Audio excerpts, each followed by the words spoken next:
നമസ്കാരം. ഓം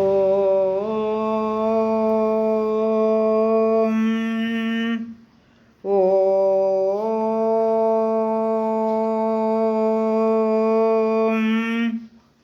ഓം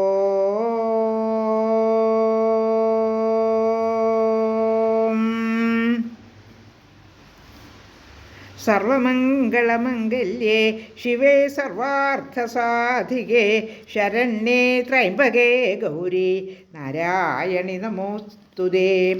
ഓം മഹാദേവ്യൈ നമഃ. ശ്രീമദ് ദേവി ഭാഗവതം സ്കന്ധം 2 അധ്യായം 6. സൂര്യനിൽ നിന്നും കുന്തിദേവി എങ്ങനെയാണ് ഗർഭിണിയായതെന്ന് വിവരിക്കുകയായിരുന്നു കഴിഞ്ഞ ശ്ലോകത്തിൽ. ദുർവാസാവ് കൊടുത്ത വരം അനുസരിച്ച് അദ്ദേഹം ഉപദേശിച്ച മന്ത്രം കുന്തി ഒന്ന് പരീക്ഷിക്കുവാൻ വേണ്ടി ജപിച്ചുപോയി അറിയാതെ. അപ്പോൾ സൂര്യദേവനെ കണ്ട് അദ്ദേഹത്തെ നോക്കിയാണ് ഈ മന്ത്രം ജപിച്ചത്. അദ്ദേഹത്തെ ആഹ്വാനിച്ചുകൊണ്ടാണ് മന്ത്രം ജപിച്ചത്. ഉടനെ തന്നെ സൂര്യദേവൻ മുമ്പിൽ പ്രത്യക്ഷപ്പെട്ടു. അപ്പോൾ കുന്തി പരിഭ്രാന്തിയായി അവിടുന്ന് പൊയ്ക്കോളൂ യഥാസ്ഥാനത്തേക്കെന്ന് അപേക്ഷിക്കുന്നുവെങ്കിലും സൂര്യൻ തൻ്റെ ആഗ്രഹം സാധിക്കാതെ പോവുകയില്ല എന്ന് ശഠിക്കുന്നു. കുന്തി വീണ്ടും വീണ്ടും അപേക്ഷിച്ചിട്ടും സൂര്യൻ അവളിൽ ഇഷ്ടം തോന്നി അവിടെ തന്നെ നിൽക്കുകയാണ് ചെയ്തത്. വെറുതെ പോകുന്നതിൽ ഞാൻ ലജ്ജിക്കുന്നു, എന്നെ മറ്റുള്ളവരെല്ലാം കളിയാക്കും, ഒരു യുവതി വിളിച്ചു വരുത്തിയിട്ട് ആഗ്രഹം സാധിക്കാതെ പറഞ്ഞയച്ചു എന്നും പറഞ്ഞ് എന്നെ കളിയാക്കും, അതുകൊണ്ട് ഞാൻ പോവുകയില്ല എന്ന് പറയുന്നു. ഞാൻ ഇപ്പോൾ തന്നെ നിനക്ക് മന്ത്രം ഉപദേശിച്ചു എന്ന ബ്രാഹ്മണനെ ശപിക്കുമെന്നും പറയുന്നു. നിന്നെയും ശപിക്കുമെന്ന് പറയുമ്പോൾ കുന്തി പരിഭ്രമിക്കുന്നു.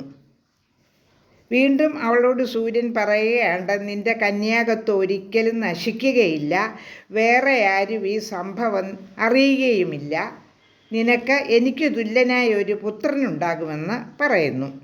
എന്നിട്ട് അവൾക്ക് ഒരു പുത്രനെ നൽകിയ ശേഷം ഇഷ്ടവരവ് നൽകി യാത്രയാകുന്നു. ഇനി അടുത്ത ശ്ലോകങ്ങളിലെ പ്രതിപാദ്യം നോക്കാം. ശ്ലോകം 29. ഗർഭം ദധാര ശുശ്രോണി സുഗുപ്തേ മന്ദിരേ സ്ഥിത ധാത്രീ വേദപ്രിയ ശൈക നമാദാന ജനസ്തഥാ. കുന്തി ഗർഭിണിയായി. ആരും അറിയാത്തവണ്ണം അന്തഃപുരത്തിൽ കഴിഞ്ഞു. എന്നാൽ ഇഷ്ടപ്പെട്ട ഒരു പരിചാരിക മാത്രം വിവരം അറിഞ്ഞു.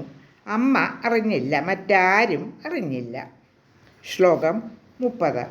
ഗുപ്ത സത്മനിപുത്രസ്തു ജാതച്ഛാതിമനോഹരഃ കവചേനാതിരമ്യേണ കുണ്ടലാഭ്യാം സമന്വിത. രമ്യമായ കവചവും 2 കുണ്ടലങ്ങളുമുള്ള കോമളാകാരനായ ഒരു പുത്രൻ ജനിച്ചത് ആരും അറിഞ്ഞില്ല. ശ്ലോകം 31. ദ്വിതീയ ഇവ സൂര്യസ്തു കുമാര ഇവ ചാപരഃ കരേ കൃത്വാധാത്രേയി താമുവാച സുലജ്ജിതാം. രണ്ടാമതൊരു സൂര്യനെ പോലെ മറ്റൊരു സ്കന്ദനെ പോലെ അഴകുള്ള ശിശുവിനെ കയ്യിലെടുത്തുകൊണ്ട് ലജ്ജിച്ചു നിൽക്കുന്ന കുന്തിയോട് ധാത്രി ചോദിച്ചു. ശ്ലോകം 32.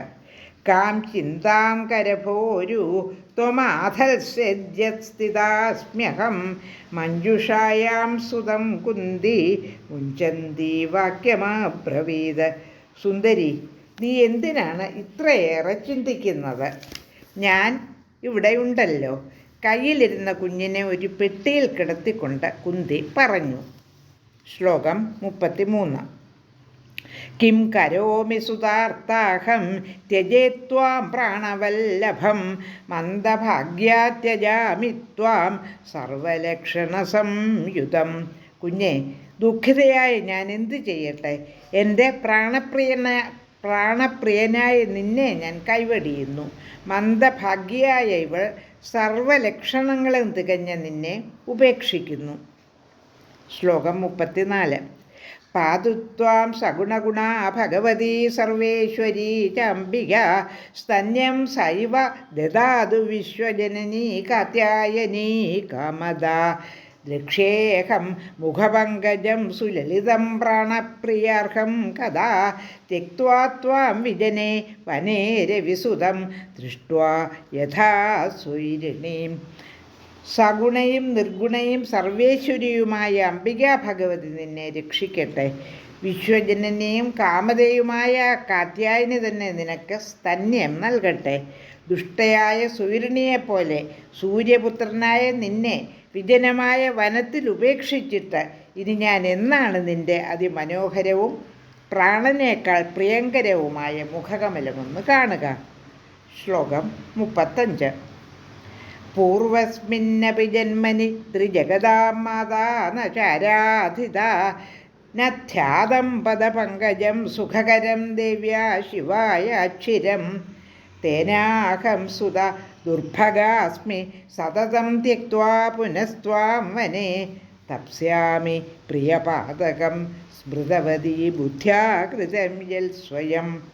കഴിഞ്ഞ ജന്മത്തിൽ പോലും മൂവുലകിൻ്റെയും മാതാവിനെ ഞാൻ ആരാധിച്ചില്ല. പരമേശ്വരിയായ ദേവിയുടെ സുഖപ്രദമായ പാദകമലം ഏറെ ധ്യാനിച്ചില്ല. കുഞ്ഞെ, അതുകൊണ്ട് മാത്രമാണ് ഞാൻ ഭാഗ്യം കെട്ടവളായിരിക്കുന്നത്. നിന്നെ വനത്തിൽ ഉപേക്ഷിച്ചിട്ട് ബുദ്ധി കൊണ്ട് സ്വയം ആലോചിച്ച് ചെയ്ത പാതകമോർത്ത് ഇനിയും ഞാൻ ദുഃഖിക്കേണ്ടി വരുന്നത് അതുകൊണ്ടാണ്. 35 ശ്ലോകങ്ങളാണ് പാരായണം ചെയ്തത്. ലോകാ സമസ്ത സുഖിനോ ഭവന്തു.